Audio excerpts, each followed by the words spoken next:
Hola, buenas noches, doctor. En el Hola. siguiente video explicaremos los temas de la tarea 5, consolidación de la partida doble y ecuación patrimonial. Los participantes del grupo somos Luis Gabriel Martínez Muñetón, Marlon Aldeiber Oquendo Londoño, John Freddy Liscano Morales, Valentín Molano Collazos. Bien, para empezar vamos a definir qué es la ecuación patrimonial. La ecuación patrimonial es una herramienta matemática fundamental en la contabilidad. En esta se refleja el equilibrio entre tres elementos principales, los cuales son los activos, los pasivos y el patrimonio. En resumen, nos permite comprender la estructura financiera de una empresa. Los componentes principales son, pues, como lo dije anteriormente, los activos, pasivos y patrimonio. Los activos incluyen todos los recursos de la empresa que tienen un valor económico, como son el efectivo, las cuentas por cobrar, los inventarios, entre otros. Los pasivos son todas las deudas u obligaciones que una empresa haya contraído, los préstamos o pagos pendientes. Y el patrimonio es la diferencia que hay entre los activos y los pasivos, y esto refleja el capital de los propietarios o los accionistas. Siguiente, por favor. La importancia de la ecuación patrimonial. ¿Por qué es importante? Es importante porque proporciona una visión clara y de la salud financiera de una empresa.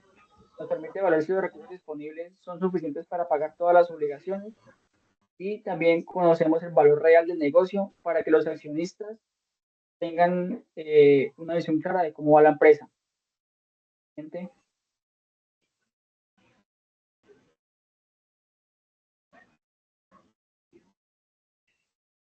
Bien, ya en esta pues la fórmula y el ejemplo. La fórmula general de esto son activos es igual a pasivos más el patrimonio.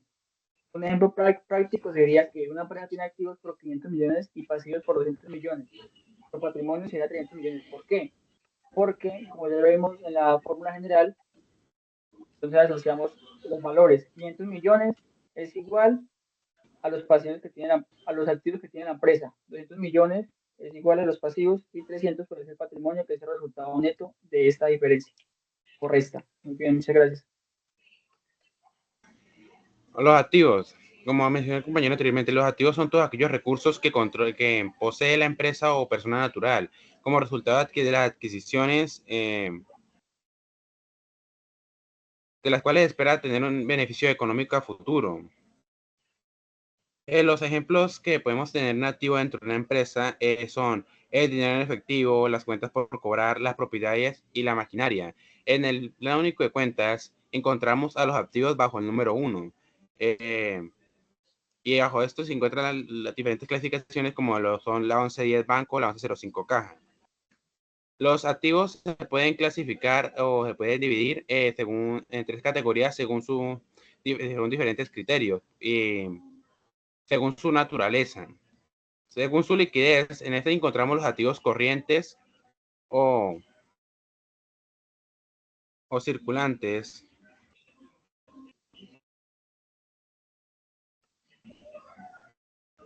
Son aquellos activos que, a eso hace referencia a aquellos activos que se planean consumir o utilizar en un plazo menor a un año o un ciclo operativo normal del negocio.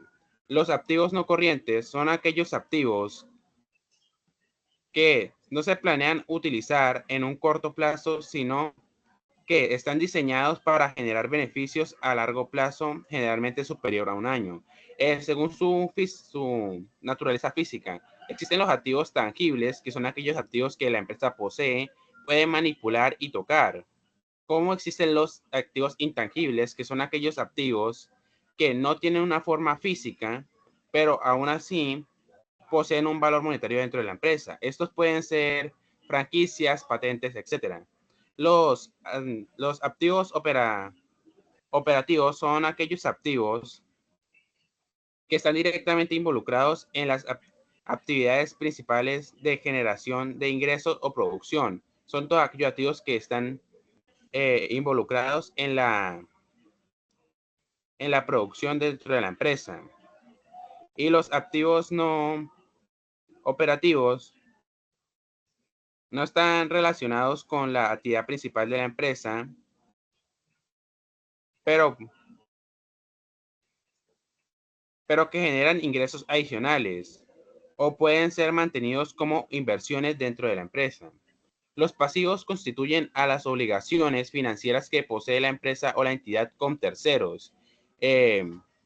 Son deudas que se pueden pagar a corto o largo plazo. En el plan único de cuentas encontramos a los activos registrados bajo el número 2, a los pasivos registrados bajo el número 2.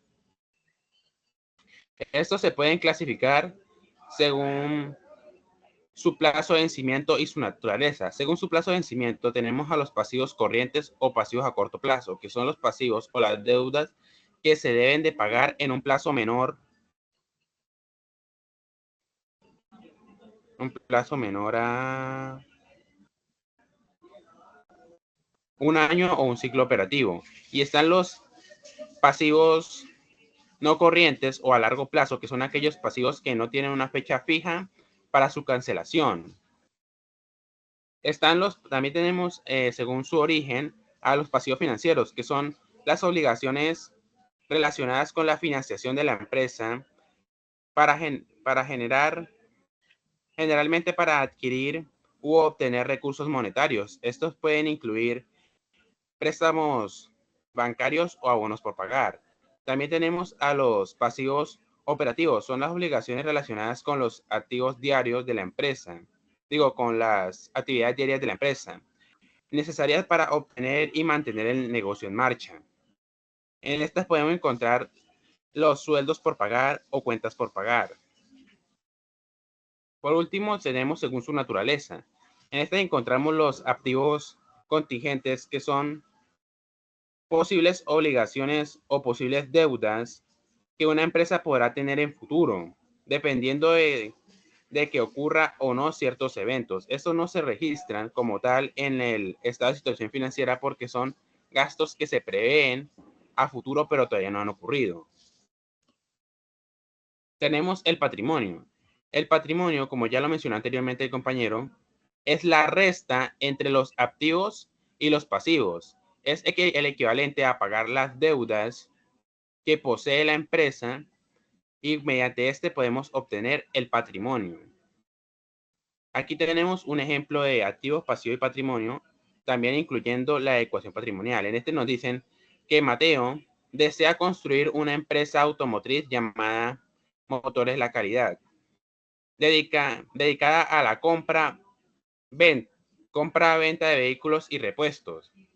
Mateo aporta 50 millones en efectivo como capital inicial. La empresa solicita un préstamo bancario al Banco Agrario por 20 millones para financiar la compra de inventarios. Con los recursos disponibles, Motores La Calidad invierte 55 millones en la compra de vehículos y repuestos. Después de la compra quedan 150 millones como efectivo disponible. Luego de esto dividimos los aportes según su clasificación. Por ejemplo, tenemos aquí inversión a compra de vehículos y repuestos por 55 millones. Dinero caja en efectivo que fue después de realizar la compra por 15 millones. El total de los activos serían 70 millones. Luego tenemos a los pasivos. En este encontramos el préstamo o la deuda que adquirimos con el banco por 20 millones. Luego de realizar obtener el total de activos y de pasivos, podemos encontrar el total del patrimonio, el cual es, en este ya nos dan el total del patrimonio, que es el aporte que realizó inicialmente el señor Mateo, también podríamos obtenerlo al restar el activo con el pasivo. Luego realizamos la ecuación patrimonial, que constituye para determinar si el valor entre la suma de los pasivos y el patrimonio es equivalente al valor de los activos. Este ejemplo muestra cómo los recursos del negocio, los activos, están financiados con deudas, pasivos y el capital de los dueños patrimonio.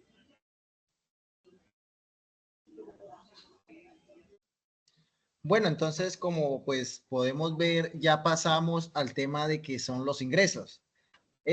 Los ingresos los podemos dividir o los podemos clasificar en dos partes: ingresos por parte de las empresas e ingresos por parte de los trabajadores o personas. En este momento, pues hablemos de los ingresos. ¿Qué son ingresos? Son todas aquellas cantidades de dinero que entran a formar parte de una economía. Puede ser de una persona o puede ser de una empresa o entidad. Cuando estamos hablando para una persona, cuando es un ingreso de una persona, entonces, ¿qué vendría siendo? Vendría siendo lo que es el salario, pensiones y alquileres. Para una empresa, un ingreso que podría ser ventas de productos o servicios, intereses ganados o dividendos de inversiones. Entonces, como podemos analizar qué son ingresos, ingreso es toda la cantidad de dinero que entra a, digámoslo, primero a una empresa, o en este caso para las personas, que entra pues para al bolsillo de cada persona. Dice que ¿por qué son importantes los ingresos? Dice que pues primero los ingresos nos permiten satisfacer necesidades básicas. En este caso, para nosotros los que trabajamos, pues muchos dependemos económicamente de los ingresos que nosotros nos generan las empresas. Dicen que facilitan el ahorro. ¿Por qué? Porque pues muchos con eso es que salimos adelante, ahorramos, tenemos nuestras cositas. Y segundo, impulsan la economía. Entonces dicen que eso, pues, obteniendo ingresos, habiendo un buen ingreso, entonces eso ayuda a que la economía de un país o del municipio salga adelante. Dentro de los ingresos dice que los podemos calificar en ingresos ordinarios, ingresos extraordinarios, ingresos brutos. Dice que los ingresos ordinarios son todos aquellos que se obtienen de forma regular y habitual, como el salario o las ventas de una empresa. Y los ingresos extraordinarios son todos aquellos que se producen de forma habitual, como una herencia o una ganancia inesperada. Los ingresos brutos son los ingresos totales antes de deducir impuestos y otros gastos.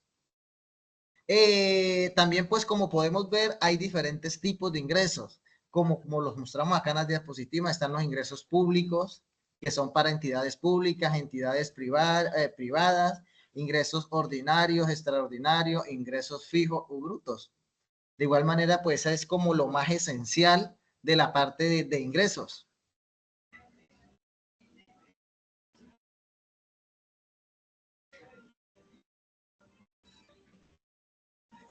Muy buenas noches, mi nombre es Marlon Oquendo. Yo voy a hablar sobre los gastos. ¿Qué es un gasto? Un gasto es un egreso o, en términos coloquiales, la salida de dinero de una empresa o de una persona por la compra de un producto, un bien o un servicio. Por lo general se convierte en una inversión, ya sea tangible o intangible. Los gastos producen doble circulación económica, debido a que al tiempo que sale el dinero, un egreso, se ingresa un bien, un producto o un servicio. ¿Qué quiere decir esto? Que los gastos, pues, son las salidas de dinero que tiene una empresa, pero siempre se hace con la finalidad de obtener un producto o un servicio. Algunos ejemplos de estos servicios serían servicio de energía, servicio de, bueno, en este caso una fábrica, o sea, estructuras, o compra de vehículos para la empresa. Tipos de gastos dentro de una empresa. Los gastos operacionales son todos aquellos gastos, bueno, como la palabra lo dice, son los gastos que tienen las empresas o las personas y que son obligatorios para el correcto funcionamiento de esta empresa, o que ayudan a la distribución de las ventas. Algunos ejemplos de estos gastos puede ser la publicidad, el pago de nómina, compra de suministros de oficina y pagos de arrendamiento. Gastos no operacionales. Estos gastos no operacionales, es decir, que no forman parte de la operación normal de la empresa y que por esto no están incluidos dentro de su presupuesto. Ejemplos de esto pueden ser multas, demandas o reemplazo de equipos que se han averiado. Acá pongo unos ejemplos, por ejemplo, de una multa o de un cambio, por ejemplo, de la moto de la empresa, ¿no? Que ya está muy vieja y hay que cambiarla. Eso sería un gasto no operacional. Algo importante entre los gastos es aprender a diferenciar entre gastos y costos, porque no es lo mismo. Para resumir esta diferencia sería, la diferencia entre costos y gastos radica en que los gastos son un desembolso para producir un determinado bien o servicio. Y los segundos, o sea, los costos, son aquellos gastos en los que incurre la empresa con el fin de garantizar el correcto funcionamiento de sus operaciones. En este caso, yo pongo el ejemplo de unos computadores para que todos los trabajadores puedan tener acceso a los computadores, ya que en esta empresa es obligatorio tener computadores para poder trabajar. Eso sería un costo. Es un costo que es obligatorio para que la empresa pueda trabajar de forma correcta. Clasificación de los gastos. Existen gastos fijos, son todos aquellos gastos que siempre van a estar mes a mes y que a largo plazo no cambiarán. Acá ponen un ejemplo como pueden ser los salarios y los alquileres, ya que pues, los salarios por mucho tiempo se mantienen en el mismo valor y también los alquileres. Gastos variables, como lo indica su nombre, varían ya sea en semanas o en meses. Un ejemplo de los gastos variables sería el marketing digital, que nos pueden cobrar por diferentes trabajos. Entonces, eso es un gasto variable. Y gastos inesperados, son todos gastos que no están previstos. Como por ejemplo, como pongo acá en la diapositiva, se daña el carro de la empresa y debe ser reparado. Eso sería un gasto inesperado. Eso me tocó a mí. Muchas gracias por la atención. Esta ha sido la exposición de la tarea 5 de epistemología, pensamiento y teoría y pensamiento lógico contable.